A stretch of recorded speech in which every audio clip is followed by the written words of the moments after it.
The following is a presentation of TFNN.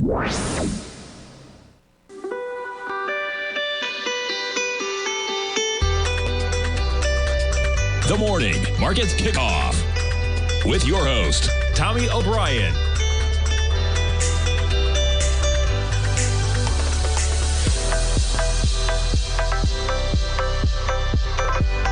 Now, Tommy O'Brien.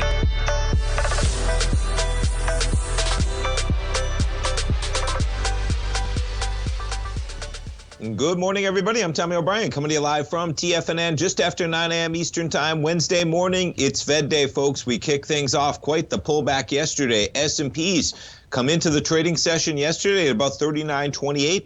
And boy, we were chopping around near 38.60, 70 points. We accelerated about from the highs in the morning to where we were by about, right out of the gate, just prior to 11 a.m. We made it to that number, and that's where we're sitting at right now. You did make it up to 38.80, but all things considered, pretty tight trading area since about 11 or 10 or 11 a.m. yesterday, since we've been chopping around. Be interesting as we approach the 2 p.m. Eastern Time announcement from the Federal Reserve. 2:30 press conference to follow.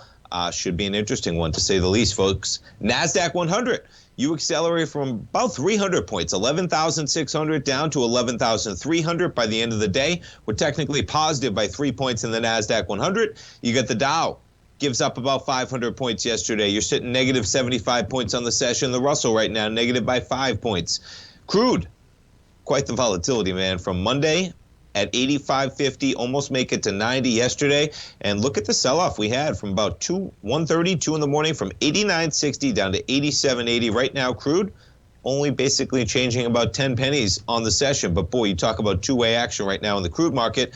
Gold contract catching a little bit of a bid from the lows yesterday. You had a little bit of a sell-off on the open yesterday, and we're right back to where we were at about 8:30 in the morning for the gold contract. Let's jump to notes and bonds before we jump around to currencies.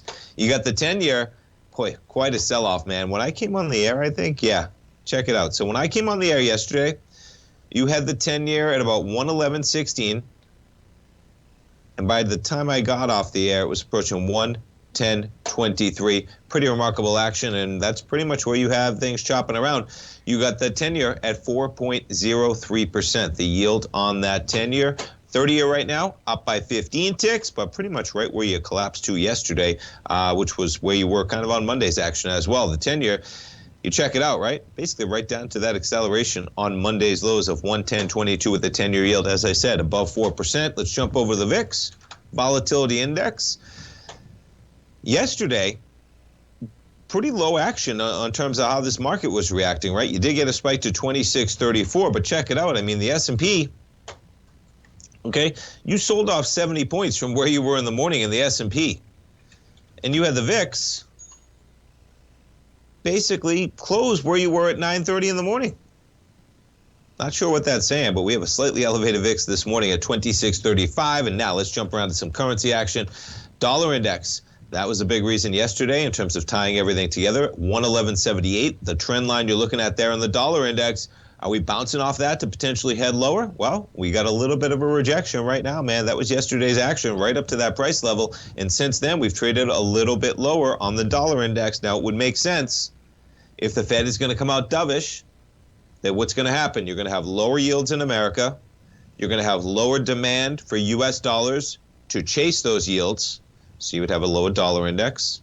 And you'd probably have higher equity markets, at least in the short term, unless recessionary tendencies and those fears take over, therefore driving stocks lower on that news. And we're going to find out a lot today. We're going to talk to our man Kevin Hincks coming up after the break. We got the dollar right now negative by 34 ticks at 111.14. Let's jump over to the euro. Euro-US dollar right now just under parity at 99.06. Got to check out the dollar-yen, man.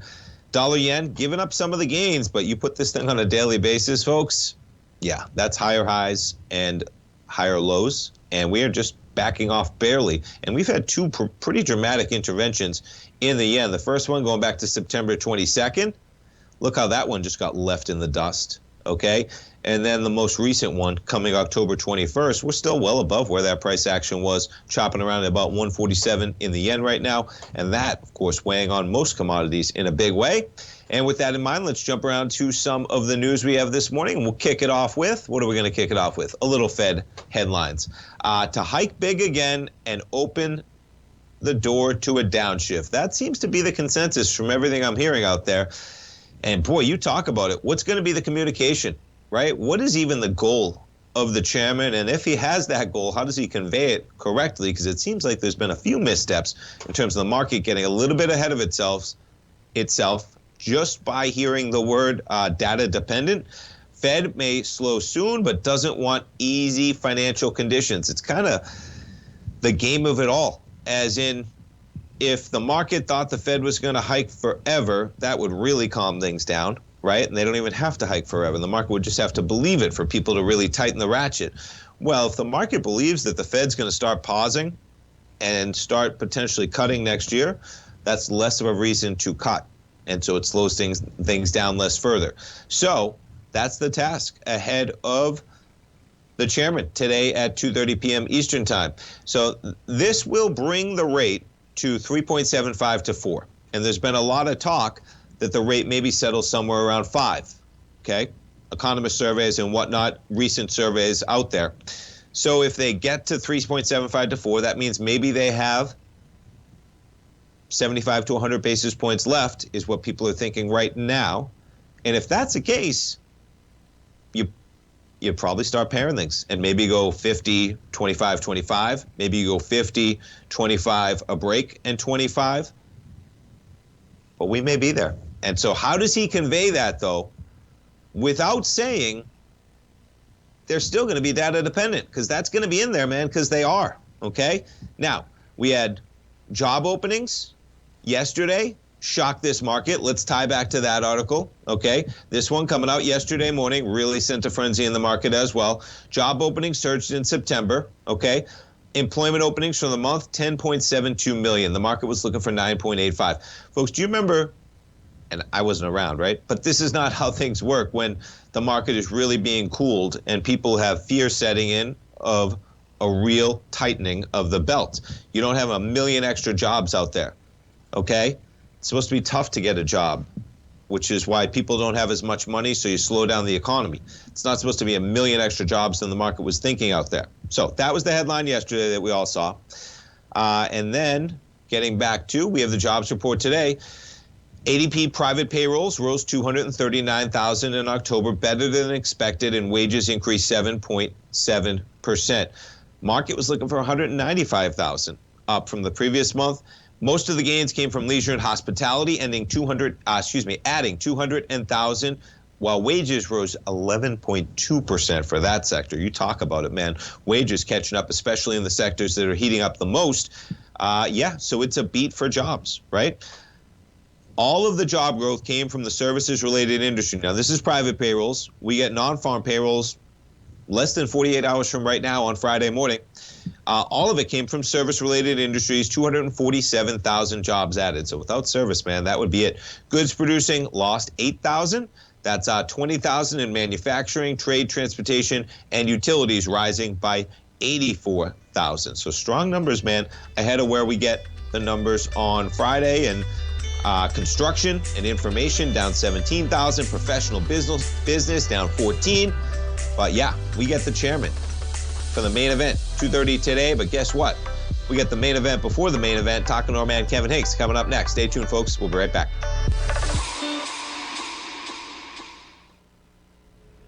If you're looking for potential trading setups in the stock market, then Rocket Equities and Options Report is a newsletter you should try. Tommy O'Brien delivers options and equity trades when the markets present them, using a combination of fundamentals and technicals. Sign up for Rocket Equities and Options Report today with a 30-day money-back guarantee, so you have nothing to risk. For all the details and to start your subscription today, visit the front page of TFNN.com. TFNN, educating investors. Everything in the universe is governed by the Fibonacci sequence. This mathematical principle is responsible for everything from the most aesthetically pleasing artwork to patterns in the stock market. To stay on top of stock patterns you can take advantage of, sign up for the Fibonacci 24/7 newsletter at TFNN.com. When you subscribe, you'll get a weekly report from veteran day trader Larry Pesavento on stocks you need to pay attention to. And you can trust Larry's analysis. After all, he's got 45 years experience as a day trader. Larry will also provide daily charts, videos, and data on the key markets that he's tracking. Expect notifications from Larry on market movement you need to act on at any time. First-time subscribers also get a 30-day money-back guarantee. If you're not satisfied, let us know and you'll get a full refund within 30 days of signing up. Subscribe to the Fibonacci 24/7 newsletter today. TFNN.com, educating investors. Steve Rhodes started his trading career as a student almost 20 years ago, and the student has now become the master. Steve won the prestigious Timer of the Year award in 2018 and barely missed that mark again in 2019, finishing at number 2 for the year. An amazing accomplishment. Steve Rhodes is committed to sharing his techniques and knowledge with anyone who wants to learn, and he shares his vast amount of trading knowledge every day in his Mastering Probability newsletter. Steve's award-winning newsletter, Mastering Probability, is delivered every trading day with updates throughout the afternoon. Sign up for Steve's market newsletter, Mastering Probability, and you'll receive access to 7 of Steve's educational webinars absolutely free. At TFNN, all our newsletters come with a 30-day money-back guarantee, so you have absolutely nothing to worry about. Visit TFNN.com and try Mastering Probability 30 days risk-free today. TFNN, educating investors. TFNN has launched the Tiger's Den, hosted at Discord. TFNN has been educating traders for more than 20 years with live programming hosted by a variety of professional traders during market hours. The Tiger's Den, available to all tigers and tigresses for just $1 for the year. There's no catch or added costs when you join our community of traders. Sign up today and become a part of this educational community of traders. Just visit the front page of TFNN.com.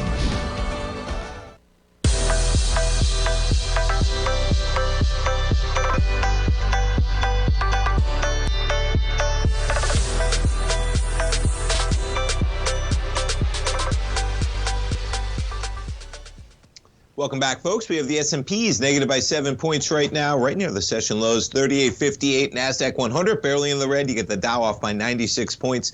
Let's jump over to our man, Kevin Hincks. Every trading day, folks, 12 noon Eastern time, fast market from the TD Ameritrade Network. Your host, Kevin Hincks, Tom White, the team at TD Ameritrade Network. They break down the day's market action, folks. They have great guest lineups. They walk you through hypothetical trades every single program. Usually they're talking 3 different trading setups that you get to go over with them as they walk you through the setup. And boy, we got a big day today, man. Let's jump right into it. Kevin Hincks, good morning. Tommy O'Brien, big day today, as you know, and the real question that traders are waiting for today is which Jerome Powell walks up to the podium today at 2:30 Eastern. Is it the calm, efficient delivery mechanism of the past that gives the market good news or bad news, the market what it wants in a nice way, or is it Jackson Hole Jerome Powell, the short, harsh, using words like pain and keeping at it until the job is done? Which Jerome Powell walks up to that podium today? I think that's what the market is waiting for here, Tommy. It's so interesting, Kevin. We're in very interesting times, and it's a common expression, but boy, it feels like it right now. And he's got quite a task, regardless of what he thinks. And I was thinking about it earlier, Kevin, saying to myself, you know, it's got to be pretty amazing as he walks through where his tolerance is for whether it's how much of a delay we might have in the data, right? Because everybody has an opinion. Nobody really knows for sure. His opinion, obviously the most valuable as he's in charge as the chairman of the Federal Reserve. But it is pretty interesting because no matter what happens, Kevin, it's going to come down to the data at some degree because he's got some level of tolerance. You know, maybe if there's a lag, well, what happens if, you know, that lag doesn't catch up? Even if they go 50, 25, they wait, and 4 months from now, Kevin, I mean, the analysts have missed pretty dramatically. What do you think of that? And I know I love the term that you always talk about, keeping things current and staying short term, because I'm going pretty far out when I say, what if there's a lag and all that? But what's your take on where that actually may start to matter as we go 1, 2, 3 months down the road, because eventually the data's got to line up, right, Kevin, no matter what? Or how does that go in your mind? Yeah, the biggest problem Jerome Powell has right now, Tommy, is none of the data, either in the U.S. or in Europe, is showing any drop-off in inflation. And I want you to think of something, Tommy. In a time where Jerome Powell is fighting inflation and working hard to fight inflation, what's the headline this morning? Biden administration to provide $13.5 billion in aid to help families lower energy bills. Now, that sounds like a great headline that people may think is a good idea, but it's inflationary, Tommy. That's more money given to consumers that's going to not help the fight against inflation, but it's going to hurt it. So Jerome Powell wakes up every day, and it probably feels like the administration are working against him fighting inflation. So the data, the ADP data this morning, stronger than expected. The JOLTS number yesterday, much stronger than expected. A horrible number in terms of looking at the labor market. Now, horrible in terms of the stock market. Not horrible in terms of the labor market, showing real strength in the labor market. But, Tommy, that's working against the stock market right now. So depending on what you're cheering for, good news is bad news, and bad news is good news, Tommy. I'm glad you brought up the JOLTS number, because I was going to reference it, because I talked about it at the very start of even this show, Kevin, because you got the ADP number, and I was saying, it's a beat on the expectations, okay, not what you exactly want in a slowing down economy. And I said yesterday it was a beat by 1 million jobs more than the market thought. I said, that's not how, folks. Unfortunately, it's supposed to be, and I don't think I used the term pain, but something like you just talked about, Kevin, there's got to be tightening here. We have 1 million extra jobs available. Unfortunately, usually people are, whether it's looking for a job or there's not enough jobs open, that causes them to tighten their spending. It's a tough deal, man. It is not good for humanity in the country. But for inflation, that is unfortunately what has to happen. It's not happening yet, man. So we get to find out as the months come. So even if he goes dovish, Kevin, that's what I was thinking in my head. You got to say in the back of that, though, that there's going to be some data dependency. But like you said, man, the words will matter. This afternoon, we find out at 2:30, and then we get the jobs number on Friday. We got ADP this morning. We got plenty of earnings going through the week, Kevin. What are you guys talking about on Fast Market coming up today at 12? Good ones today. A lot of earnings-based trade today. So first, we'll look at Qualcomm. They have earnings today after the bell. Then, like Folio, will do their presentation on Roku, the streaming service. They have earnings today after the bell. And then we'll look at the end of the day. We'll trade Royal Caribbean Cruise Line. They have earnings Thursday before the open, but like I said, it's tradable today pre-earnings. So Qualcomm, Roku, and Royal Caribbean Cruise Line. Interesting action. Qualcomm, always a fan favorite. And yeah, you check out those cruise ships, right? I mean, pretty interesting action. Carnival, I mean, look at some of these lows they had from $6 up to $9. Royal Caribbean was just trading at 31 earlier this year, trading at 52 now. But boy, they have a tough task ahead of them in a big way. And Roku, of course, you talk about a demise, man, that stock. Taking a look at this thing. What do you think, Kevin? Give us a little tease, because I always look at Roku and I say, this stock down from almost $500, folks, twice last year. It's trading right now at about 56. It was as low as 47. What do you think about the prospect, Kevin, when you look at equities like this? And I pull up the Analyze tab on the Thinkorswim platform, on the Fundamentals under tab there. You're talking about a company now valued at about $7 billion.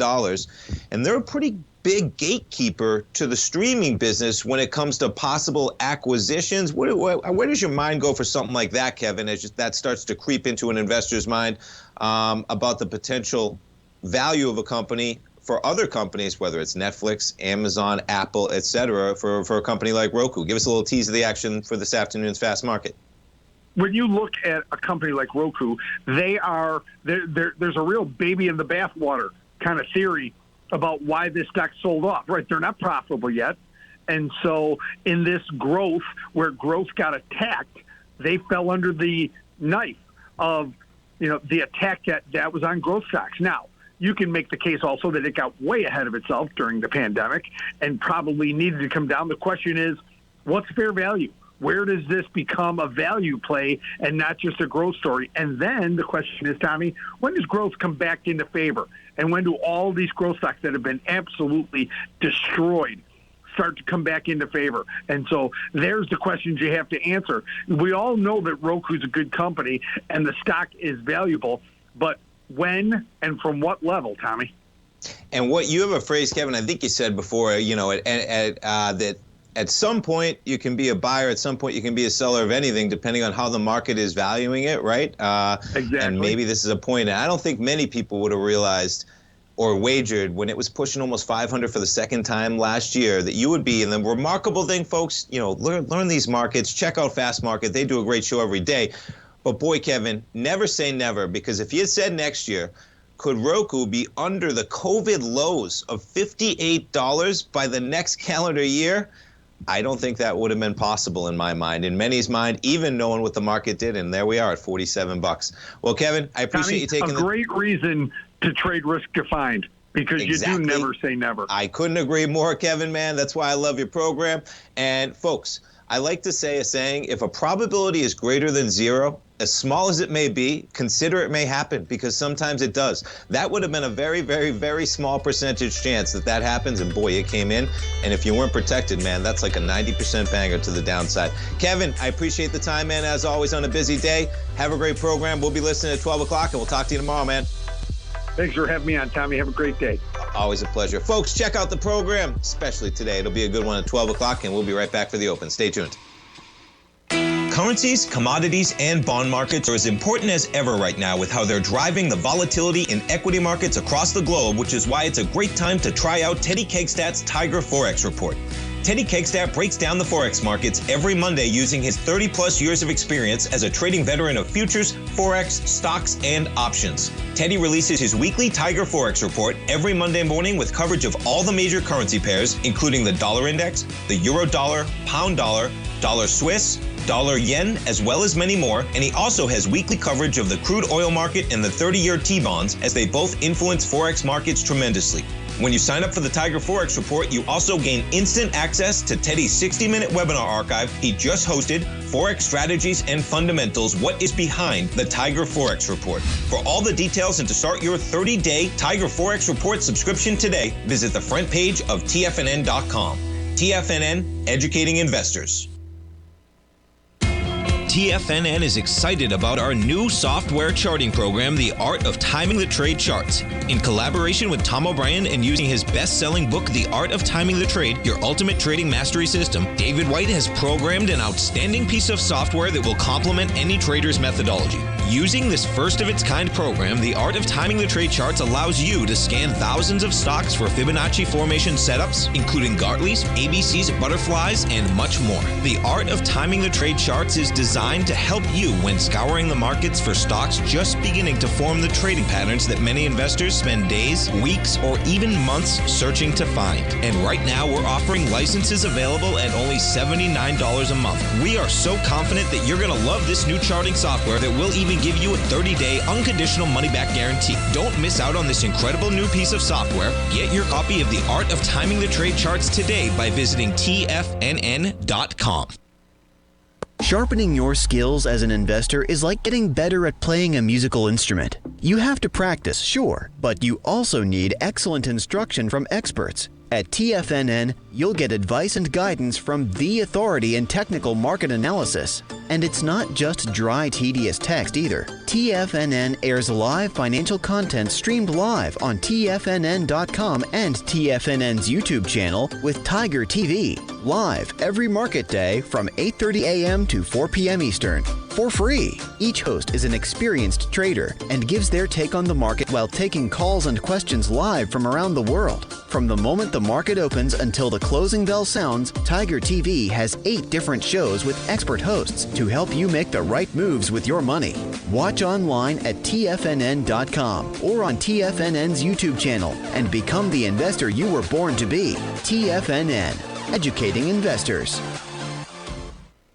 This segment is brought to you by Thinkorswim. For more information, just click the Thinkorswim banner on the front page of TFNN.com.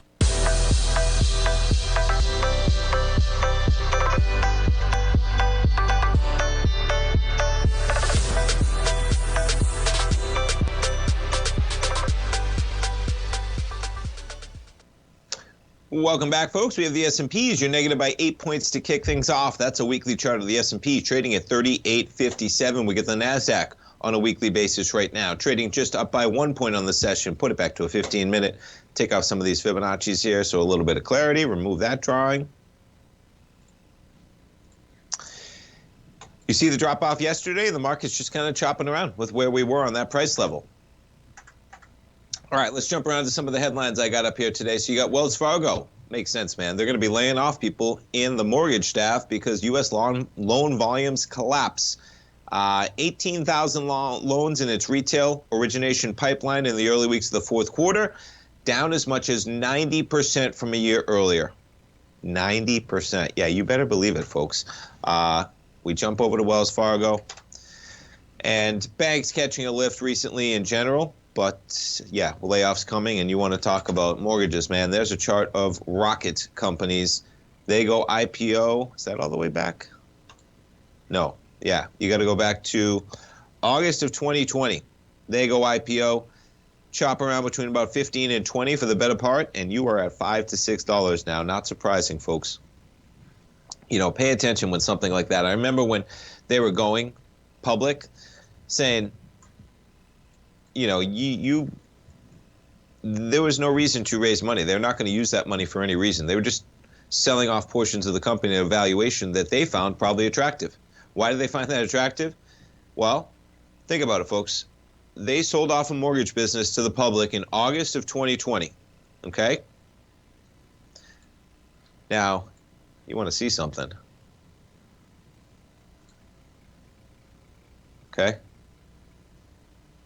They pushed out a mortgage business to the public right here on the 30-year. Point being, you had a period of time where rates went lower for 20 years, okay, and they spiked lower over a period from 2018 to the pandemics of 2020, allowing every single person that wanted to, from multiple decades of buying a home and refinancing a home, to refinance that home, lock in low interest rates over any period of time, and then what happens? Rates go higher and nobody needs to refinance ever for years. And you have companies like Wells Fargo that have 90% drawdowns in loan originations going through their company. How do you think Rocket's doing if Wells Fargo's got 90% drawdowns? Yeah, there's a reason why it's at $5 or $6. And pay attention to it, folks, because why would you ever buy a mortgage business at this point in the yield curve? Just doesn't make sense. If they were selling it to you and they didn't really need that money, then why were they selling it to you? Because they obviously thought that might be a peak in the market, and boy, they called it well, and I was surprised at the time that people were such buyers, but nonetheless, that's how it goes. Quite a chart, right, as we break through that 30-year, pretty decisive. And taking a look again, what do? You break through it, you come back, you test the channel line, almost to the tick, folks, okay? That was in August. You want to see the daily, how close we got? Look at the daily on that trend line. We got to a high of pretty much right to the tick, which is just insane on a monthly basis that we hit that tick on a daily to that degree. And we got markets melting off a little bit right now. We're now below where we were all yesterday in the S&P, man. Yeah, you're a solid 80 points below now. NASDAQ 100, you're off by 46. All right, let's jump around and see what else I had pulled up here. Yeah, so we talked about the jobs, 239,000. The market was looking for 210, all of it in services. We get the non-farm payrolls tomorrow. Paramount. They had their numbers. They are trading lower. $6.92 billion in revenue on Wednesday, but TV network business saw revenue falling 5% to a drop in advertising and paid TV subscribers. Paramount Plus, though, 46 million subscribers. Not bad. Overall direct-to-consumer revenue increasing almost 40% year over year, driven by subscriptions and advertising. You know, I will say, we still have TV in my house. We get it through Spectrum. Say what you will about that, but we got 2 adults and 3 children, and people like a lot of channels, and nonetheless, Paramount, the TV channel itself, I like a lot of the movies they got going on there, man. I was actually watching John Wick 2 last night on Paramount, just for a little bit as I was winding down at the end of the evening. And if you have not seen the John Wick series with Keanu Reeves, check it out. An amazing movie, so I can always watch a little bit of that. But have not signed up for Paramount Plus because I got enough subscriptions, let alone having cable TV with Paramount already on there. But yeah, they were lower this morning. We're going to check out their shares right now. Paramount down 8.5% on the miss on the revenue, and it's a dicey scenario, man. These companies, especially a company like Paramount, they're making a lot of money still off people like me that pay for cable TV for no reason and pay for that channel and barely watch it. That's probably, I probably watch Paramount once a month, once every 2 months on the television, and you're paying them every single month for a certain degree because your cable company is paying them to include them within the channel lineup that you're paying for. Yeah. Let's jump around to some of the other companies as Kevin talked about. We got Roku trading a little bit lower. Maybe that's, what are they trading lower for? Well, just ahead of their numbers potentially. So we jump over to Roku. You want some volatility, man? They're out with their numbers after the bell today. And if you like selling volatility, check out Roku. $9 move, folks. And that's just for the earnings today on the dot. Okay, you talk about the weekly. You're just selling through Friday. It's Wednesday. You can get $9.53 of implied volatility on a $54 stock. You're talking about an area, and that's in either direction, okay? So you're talking about a move right now. The market is implying a move that basically Roku is going to be anywhere from $45 to $65 after their numbers. Remarkable. Let's jump over to some of the other stocks that we're talking about at 12 o'clock even. QCOM. That's a decent move. You're at 118.17 right now. $9.23 for the move on their earnings, which are, I believe, after the bell. Yes, after the bell today for QCOM. And if you jump back for the weekly, almost a $10 move. So decent action on Qualcomm for their numbers after the bell as well. We take a look at crude right now, jumping back.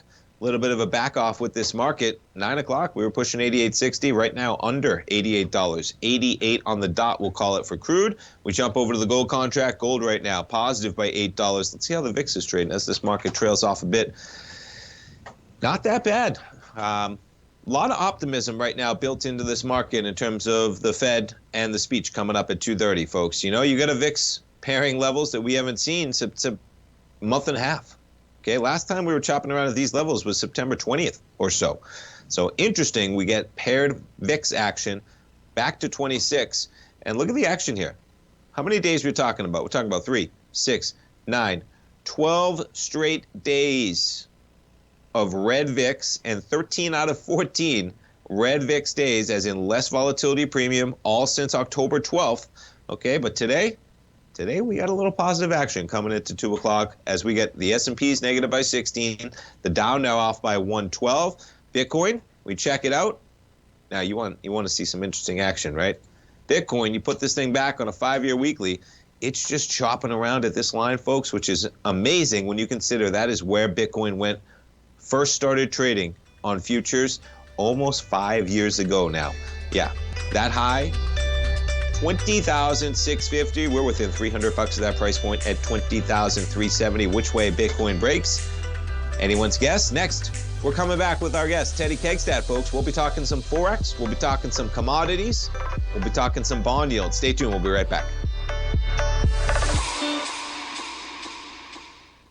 You might think that if you want to be successful at trading in the stock market, you're going to need a crystal ball. After all, it's impossible to predict the future, right? Like any endeavor in life, before you decide it's impossible, get some advice from the experts. You might find that it's not so impossible after all. For daily market overviews that give you direction on the key indices, selective stocks, and commodities, subscribe to the Opening Call newsletter at TFNN.com. The Opening Call newsletter is written by Basil Chapman, creator of the trading methodology known as the Chapman Wave. The Chapman Wave up-down sequence gives you an edge in identifying price turns, finding the peaks and valleys in stock prices. Get the Opening Call newsletter by Basil Chapman in your inbox every day. First-time subscribers also get a 30-day money-back guarantee. If you're not satisfied, let us know, and you'll get a full refund within 30 days of signing up. TFNN.com, educating investors.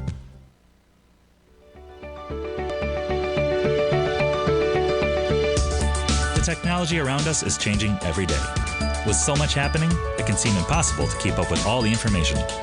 David White's investment newsletter, The Technology Insider, is designed to give you all the information you need to understand the technology that shapes today's markets and tomorrow's future. David White has made his living staying on the cutting edge of technology.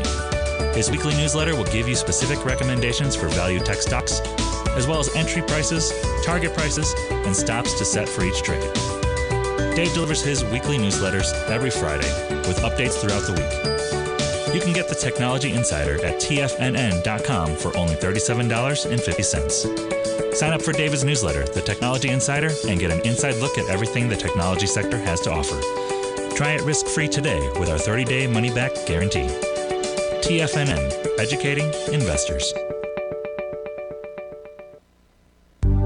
Will the S&P 500 continue to climb? For bold trades on U.S. large-cap stocks in either direction, trade SPXL, SPUU, or SPXS. Directions Daily S&P 500 Bull and Bear Leveraged ETFs. Direction Leveraged ETFs. An investor should carefully consider a fund's investment objective, risks, charges, and expenses before investing. A fund's prospectus and summary prospectus contain this and other information about Direction shares. To obtain a fund's prospectus and summary prospectus, call 866-476-7523 or visit directioninvestments.com. A fund's prospectus and summary prospectus should be read carefully before investing. An investment in the funds is subject to risk, including the possible loss of principal. The funds are designed to be utilized only by sophisticated investors such as traders and active investors. Distributor Foreside Fund Services, LLC. This program is brought to you by Vista Gold, traded on the NYSE American and TSX under the symbol VGZ.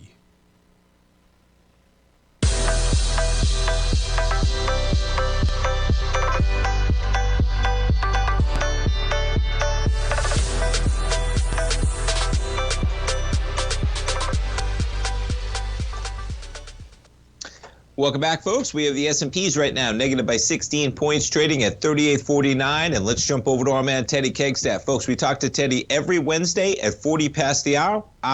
But you can find Teddy every day under the newsletter tab with the Tiger Forex Report. Folks, he puts out an outstanding weekly report every Monday with coverage of many different Forex pairs, the crude market, the note and bond market. And when you sign up, folks, you gain instant access to an archive of a webinar Teddy just did, 60-minute webinar, Forex strategies and fundamentals, what is behind the Tiger Forex Report newsletter. You gain that instantly. You get 30 days, folks. If you don't like it, 30-day money-back guarantee. You got nothing to lose. And in this market, we got Forex and bonds and yields and crude running just about everything. And we got a big day with a Fed day. Teddy Kegstaff, good morning. Good morning, Tommy. Yeah, we do. I think it's going to be kind of a sloppy, choppy trade until 1:15, especially once we get to about 11, 12 o'clock. So, and you're talking about your time central, Teddy, is that right? That is correct. That is correct. Perfect. So right in between that Fed 2 o'clock action. So I guess on Fed day, why don't we start off with what you're looking for, maybe even today? Are you looking for anything? You're going to wait and see what's up for opinions on the Federal Reserve and what they're going to be talking about at 2:30? Well, I think 3/4 hike. Basis point hike, I think, is what's going to happen.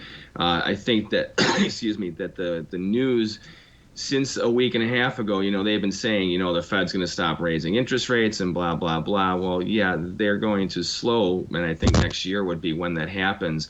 But it's data dependent, and there is not a reason in sight for them to even think that inflation is going to be curbed. I mean, it's now, you have power companies across the Northeast that are sending out warning letters to customers saying, hey, expect power blackouts this winter, and expect, that you need to have backup generators and things like that. I mean, when have you had electric companies sending out letters like that to their, customers, and if that's the case, and I think that we're going to see a big surge in heating oil and other raw commodities this winter, especially when it comes to energy, and how is that going to keep inflation down? That's going to just make inflation go higher, So, and I would watch the gold market. The gold market's starting to look like it wants to break out to the upside.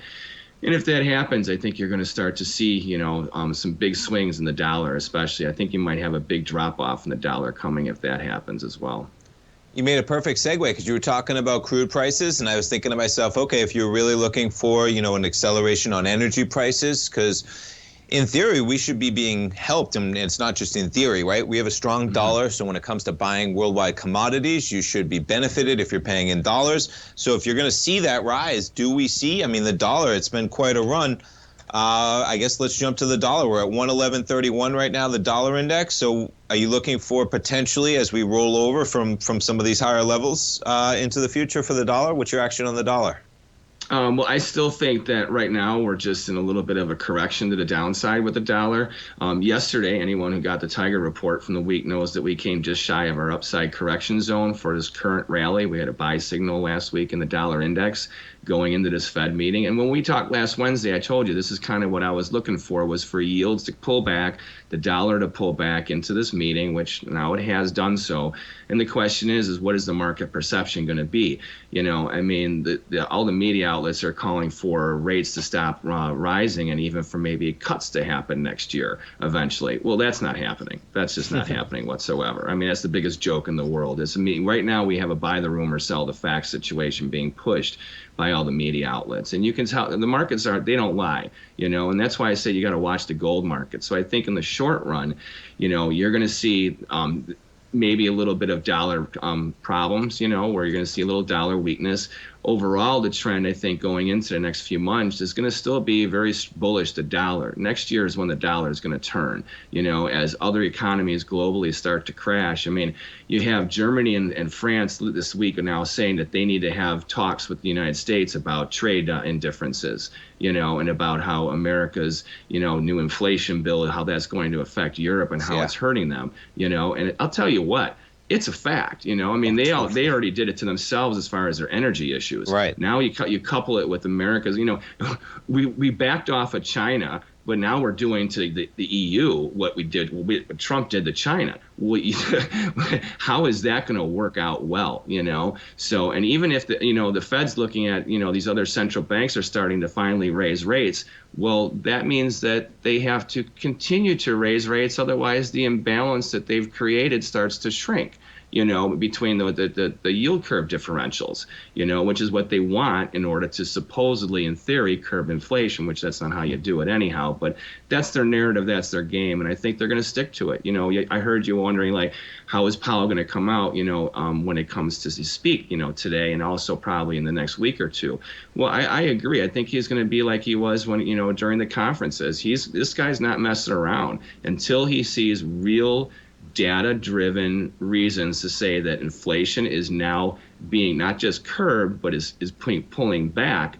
He's not going to change his stance. Why would he? That goes against his whole narrative. You know, he's not going to flip and flop because the media is putting pressure on him saying, oh, inflation is curbed. We're out of the woods and, you know, there's a light at the end of the tunnel. Well, that's not their job. You know, it's his job to make that decision. And right now, I think he's going to do that. You know, so overall, long term, it's bullish the dollar going into next year, but get ready for some swings, especially if you see gold break out to the upside. You know, it's very likely you could see a 10-15% correction in the yen, you know.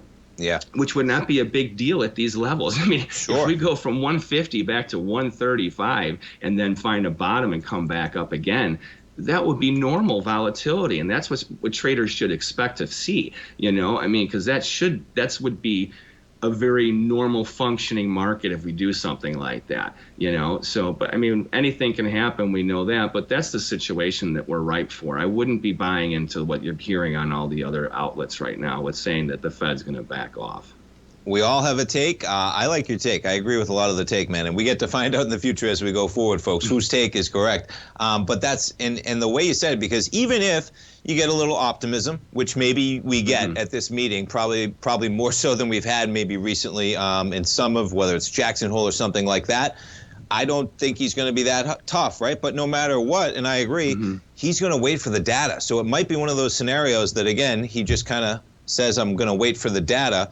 And the market says, we love that because now we're not on a path. But guess what, man? We got to wait for the data. And if it doesn't come, he's got to worry about his legacy to a certain degree, man. And, you know, at least he followed the data. He can say in his own legacy and his own defense, right, that he thought he was following the data and he was going to wait and make sure inflation was a huge problem because he didn't think it was. Well, the data became undeniable. He's got to wait for the data to be undeniable on the other side if that's kind of what got him in the mess in the first place. But boy, we get to find out at 2:30. So if you get that type of language, and you get a lift in the equity markets,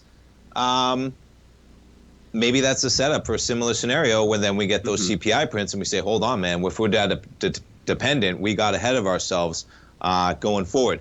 Can you stay with us, Teddy? I bet you yields are going to be a lot higher in a week and a half, 2 weeks from now than they are right now.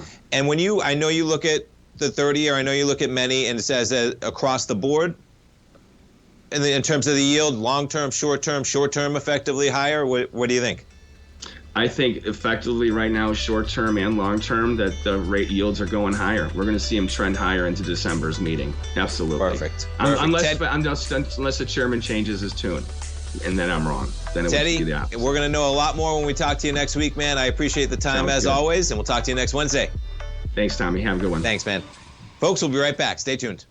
TFNN has just launched their new trading room, the Tiger's Den. Hosted at Discord, TFNN has been educating traders for more than 20 years with live programming hosted by a variety of professional traders during market hours. And now they are expanding their reach with the Tiger's Den, available to all tigers and tigresses for just $1 for the year. There's no catch or added costs when you join our community of traders. In the Tiger's Den, you can look over the shoulders of Tom O'Brien and the other TFNN hosts while they analyze charts during their live Tiger TV programs, and join an interactive trading community with hundreds of members exchanging ideas. Interact with other tigers and tigresses as they share trading ideas, news analysis, and discuss the market action all trading day, even at night and on the weekends. The Tiger's Den at Discord is accessible on mobile or tablets as well, so it's always at your reach. To sign up today and become a part of this educational community of traders, just visit the front page of TFNN.com.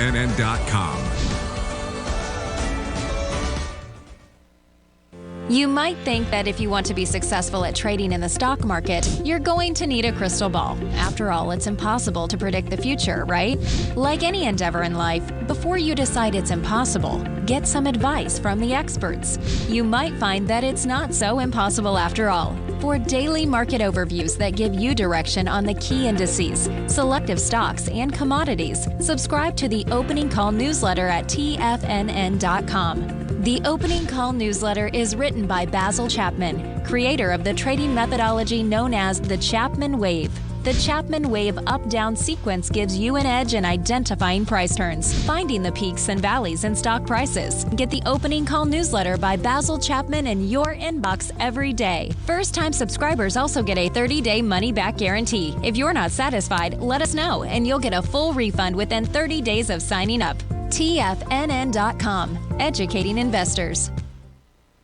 Everything in the universe is governed by the Fibonacci sequence. This mathematical principle is responsible for everything from the most aesthetically pleasing artwork to patterns in the stock market. To stay on top of stock patterns you can take advantage of, sign up for the Fibonacci 24/7 newsletter at TFNN.com. When you subscribe, you'll get a weekly report from veteran day trader Larry Pesavento on stocks you need to pay attention to. And you can trust Larry's analysis. After all, he's got 45 years experience as a day trader. Larry will also provide daily charts, videos, and data on the key markets that he's tracking. Expect notifications from Larry on market movement you need to act on at any time. First-time subscribers also get a 30-day money-back guarantee. If you're not satisfied, let us know and you'll get a full refund within 30 days of signing up.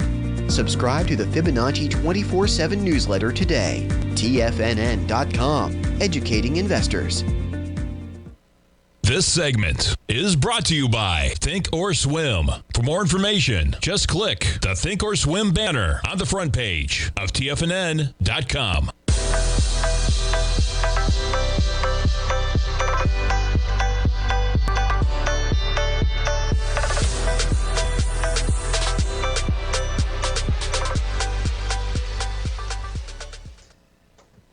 Welcome back, folks. We got the S&Ps down by 19 right now. NASDAQ 100 down by 23. You know, I was just jumping around. I wasn't going to jump to it, but why not? I had the chart up there. So back to Rocket for a second. I was trying to figure out exactly how much he was able to pull out of this thing.